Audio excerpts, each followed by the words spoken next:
Hello ladies and gentlemen, and welcome to our humble community, the KangooEmpire. My name is Maschinengewehr Michael, and I'm joined by FrumpyCat and Titanicus. This will be a quick startup guide for those who are new to the aviation half of War Thunder, or the aces in making who would like a revision on the general ammunition types aboard their kites. This simple overview of ammunition spotted on aircraft will be divided into two sections: common machine gun ammunition and common cannon ammunition. Note that some types are fitted on both types of weapons, and that the rounds itself are commonly paired up with another type. First up, we have armor-piercing types. They are a basic ammunition round with a dense metal composition for, as the name suggests, piercing armor plate. This makes it especially useful in hitting harder targets such as ground units or killing crew members of aircraft, meaning instant death for a single-seat aircraft or crippling damage aboard aircraft with defensive armaments such as bombers. This round is commonly paired up with another ammunition feature such as APIT, Armor-Piercing Incendiary Tracer. Ball rounds work in a similar fashion but behave differently due to being a bullet with a full metal jacket. When referring to machine guns, the greater the caliber of the weapon, the greater the penetration these rounds receive. Secondly, we have incendiary munitions.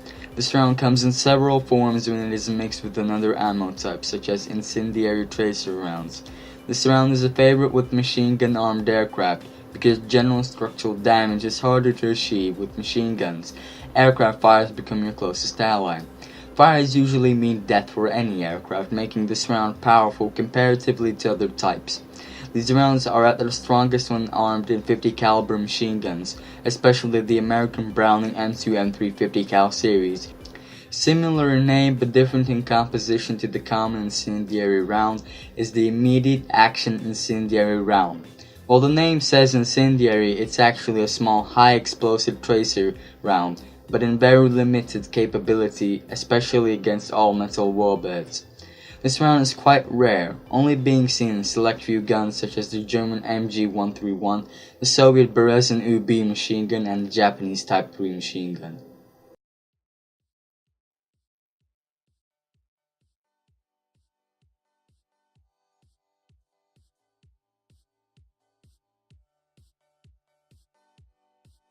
Next, we have basic tracer ammunition, also known as adjustment rounds.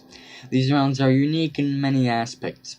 The light you see coming from the round is thanks to a pyrotechnic charge in the bullet, thus giving it that signature glow. This is to help you aim and adjust accordingly, depending on where it flies comparatively to the target. These rounds, due to the pyrotechnic charge, will have a slight incendiary effect. They will often do little damage if it's not added to another form of round, and may also alert others to your presence by firing. The tracer flying past will alert your target. Tracers have different colors depending on their nation, caliber, and game. Where 12.7s for the US are typically red and 4.7s are typically green for the English, German, so on and so forth, this is extremely helpful in identifying in a split second what is firing at you. Of course, you'd better bloody hope no one is on your 6. The final rounds for the machine gun is high explosive. Considered one of the best rounds in the game, high explosive is extremely effective against soft targets, but since these HE rounds are packed inside smaller caliber weapons, they lose a fair amount of effectiveness compared to cannon HE, which we will go over later in this video.